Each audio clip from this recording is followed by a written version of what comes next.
Some of the most amusing and iconic characters in cinematic history happen to show up the least in their respective films. Even more disappointing is when an already popular character's involvement in a film is significantly reduced from their previous appearances. And then, there are those characters whose opportunity to become something special is ruined by, not just a lack of screen time but a lack of anything to substantially serve the story with. We cover them all in this list of movie roles who deserve more. It is a wonder how this galactic bounty hunter, originally portrayed by Jeremy Bulloch and voiced by Jason Wingreen, became such a wildly revered Star Wars character, as he does very little in his appearances in The Empire Strikes Back and Return of the Jedi. Even when Tamara Morrison inherited the character for Disney Plus' miniseries, The Book of Boba Fett, he was upstaged by Pedro Pascal's title character of the show it was spun off from, The Mandalorian.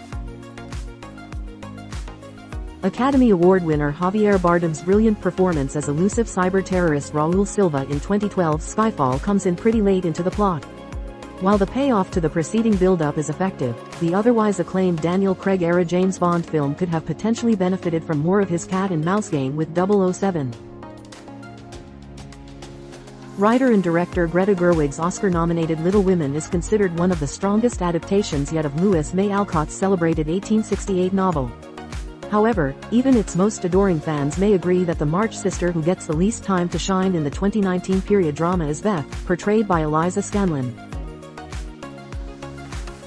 With all the great characters who would recur in the Rocky movies, it is hard to believe that Clubber Lang is not one of them. Mr. T gives such an intense and mesmerizing performance as Sylvester Stallone's on-screen opponent in the 1982 sequel that deserved a later reprise in some way, shape, or form. Bob, Mr. Incredible, Pars, Craig T. Nelson, best friend and former partner in crime-fighting, Lucius, better known as Frozone, Samuel L. Jackson, is given the chance to show off his abilities in a few memorable moments from 2004's The Incredibles. However, the ice-powered superhero deserved a more integral role in the acclaimed Pixar movie that could have provided a more solid and justified build-up toward his return from retirement in the final showdown. The joke about Steve Buscemi's character in Joel and Ethan Coen's beloved cult favorite comedy, 1998's The Big Lebowski, is that he is rarely given a chance to speak by Walter Sobchak, John Goodman, for mysterious reasons. However, after finally learning more about Donnie after his death from Walter's impassioned eulogy, we wish we could have seen just a little bit more of his life. Ironically, the most acclaimed installment of Christopher Nolan's trilogy of live-action Batman movies, 2008's The Dark Knight, is the one that makes Bruce Wayne's alter ego, Christian Bale, the least interesting character. Actually, one could argue the same thing about Tim Burton's DC films, 1989's Batman and 1992's Batman Returns, despite many believing that Michael Keaton is the best Batman actor yet. The core and most important relationship in John Hughes' hilarious 1986 high school movie, Ferris Bueller's Day Off, is undeniably that of the eponymous troublemaker, Matthew Broderick, and his best friend, Cameron Fry, Alan Ruck. However, we should still know a little more about Ferris' girlfriend, Sloane Peterson, Mia Sara, than we do, which is not much at all. It is the late Lance Reddick's performance as Karen that made the minor role in 2014's John Wick so intriguing.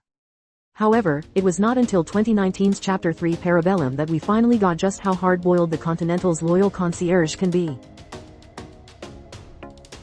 Even the most casual fans of the Star Wars movies would likely agree that Ray Park's Sith Lord was killed off way too soon and should have appeared in at least one follow-up to 1999's Star Wars, Episode 1, The Phantom Menace. Thus, Darth Maul's return in subsequent animated series and a scene from 2018's Solo, a Star Wars story is one of the few widely accepted retcons in pop culture history. Many audiences might argue that Jared Leto's iteration of the Clown Prince of Crime could have used even less screen time in 2016's Suicide Squad. However, there are a few DC fans who believe the Oscar winner had the potential to make a better impression than he did, as evidenced by his appearance in the recut Zack Snyder's Justice League, and, perhaps, should have been the main villain instead of a wasted B-plot. While marketed as an epic final showdown between the quintessential horror movie Final Girl, Laurie Strode, Jamie Lee Curtis, and Michael Myers, James Jude Courtney, 2022's Halloween Ends instead focused largely on the tarnished reputation of a new character named Corey Cunningham, Rohan Campbell, and his ill-fated romance with Laurie granddaughter, Allison, Andi Matichak. With very little screen time for the aging masked boogeyman, the finale to director David Gordon Green's requel trilogy ended on a severely divisive note. Much of Boo's backstory is left a mystery, which is why it would have been appreciated to see her return in a sequel to Monsters, Inc. instead of the otherwise well-received prequel, Monsters University. Not to mention, what happened to the adorable interdimensional traveler after she returned to her world. There had to have been an intense search for her during the many hours she was gone. Stephen Tobolowsky's annoying insurance agent deserved more to do than, essentially, repeat the exact same thing in his brief appearances in the hilarious 1993 time loop movie, Groundhog Day. On the other hand, the popular, bizarre fan theory that Ned Ryerson is really the devil in disguise and the orchestrator of Phil Connor's, Bill Murray, insane predicament is proof that the character has achieved icon status. Perhaps Josh Hartnett's contract killer, who seems to specialize in assisted suicide, is used the right amount in directors Robert Rodriguez and Frank Miller's visually astonishing comic book thriller, Sin City. Then again, the 2005 film noir favorite could have dropped a couple more hints and teases to his story to give the salesman an even more memorable role.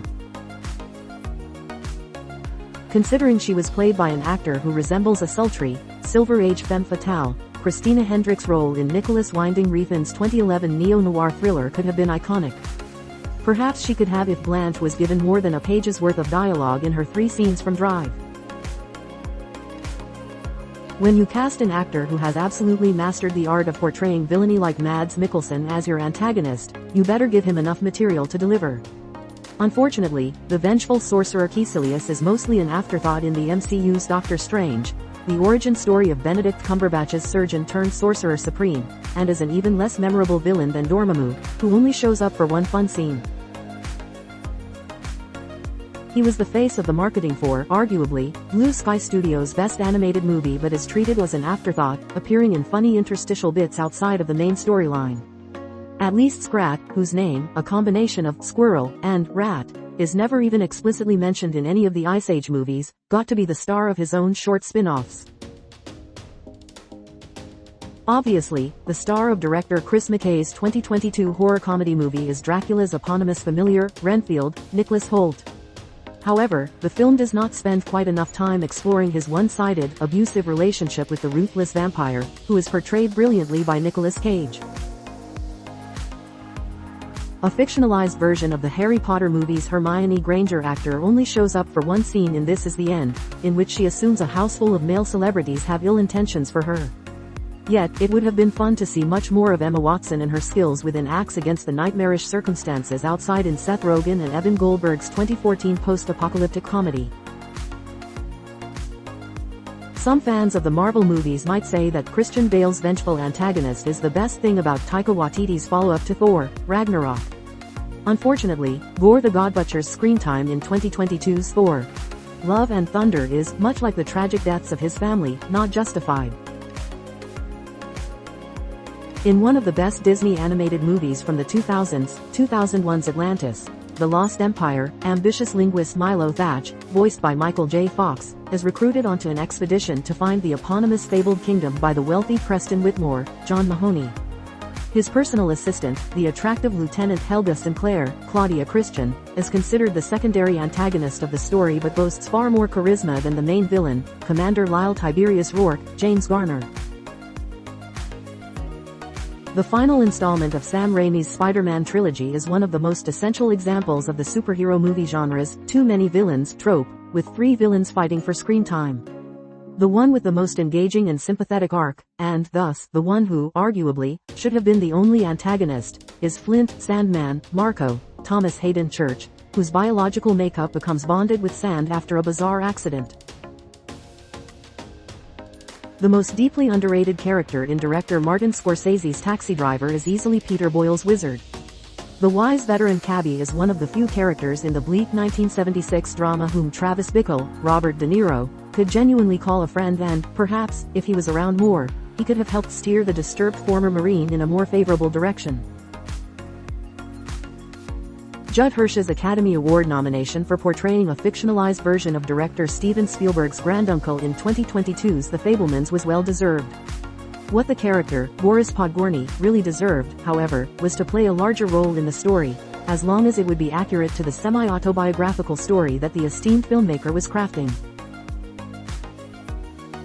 Evanna Lynch portrays Luna Lovegood, a refreshingly positive fan-favorite character from J.K. Rowling's magical Harry Potter novels. However, most fans of the wizarding world would argue that the Ravenclaw was significantly underutilized in the blockbuster film adaptations. The famously animated Jack Black has higher billing than Robert Downey Jr.'s Academy Award-nominated role in the cast of 2008's Tropic Thunder. Yet, his role as Jeff Portnoy, an unhinged comedian attempting a serious war movie, gets the least amount of screen time or material to work with in star and director Ben Stiller's hilarious Hollywood satire.